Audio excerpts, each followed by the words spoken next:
दिल्ली की चमक धमक वाली इमारतों के बीच एक ऐसी सच्चाई भी है जिसे हम चाहकर भी नजरअंदाज नहीं कर सकते। वो है शहर की झुग्गी बस्तियां।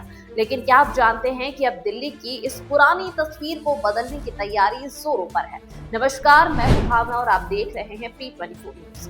दिल्ली को स्लम फ्री यानी झुग्गी मुक्त कराने के लिए Delhi urban shelter improvement board यानी डसिप एक नए मास्टर पॉलिसी पर काम कर रहा है। मकसद साफ है, हर हाथ में काम और हर सिर पर पक्की छत। अब सवाल उठता है कि दिल्ली किस रास्ते पर चलेगी, किसके लिए। अधिकारियों की टीम देश के सबसे सफल मॉडल्स की स्टडी कर रही है। इसमें सबसे ऊपर नाम आता है गुजरात के सूरत और अहमदाबाद का। वहां जिस तरह से झुग्गी पुनर्वास हुआ उसने पूरी दुनिया का ध्यान खींचा। इतना ही नहीं, सबकी नजरें मुंबई की स्लम रिहेबिलिटेशन अथॉरिटी पॉलिसी पर भी है। खासतौर पर एशिया के सबसे बड़े स्लम एरिया यानी धारावी को फिर से बसाने के लिए जो तरीका अपनाया गया वो वाकई दिलचस्प है। अधिकारी पीपीपी यानी पब्लिक प्राइवेट पार्टनरशिप मॉडल को भी एक बड़े विकल्प के तौर पर देख रहे हैं। मतलब सरकार और प्राइवेट कंपनियां हाथ मिलाकर इन झुग्गियों की जगह शानदार हाई राइज बिल्डिंग्स खड़ी करेगी।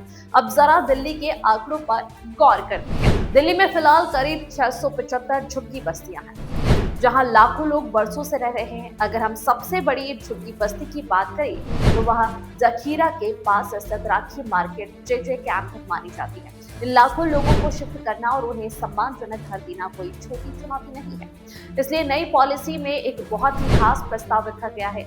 नई पॉलिसी के मुताबिक जिस प्राइवेट एजेंसी को हाई राइज EWS फ्लैट बनाने का जिम्मा मिलेगा, उसी की जिम्मेदारी होगी कि वो इन लोगों के रहने के लिए ट्रांसिट कैंप भी बनाए।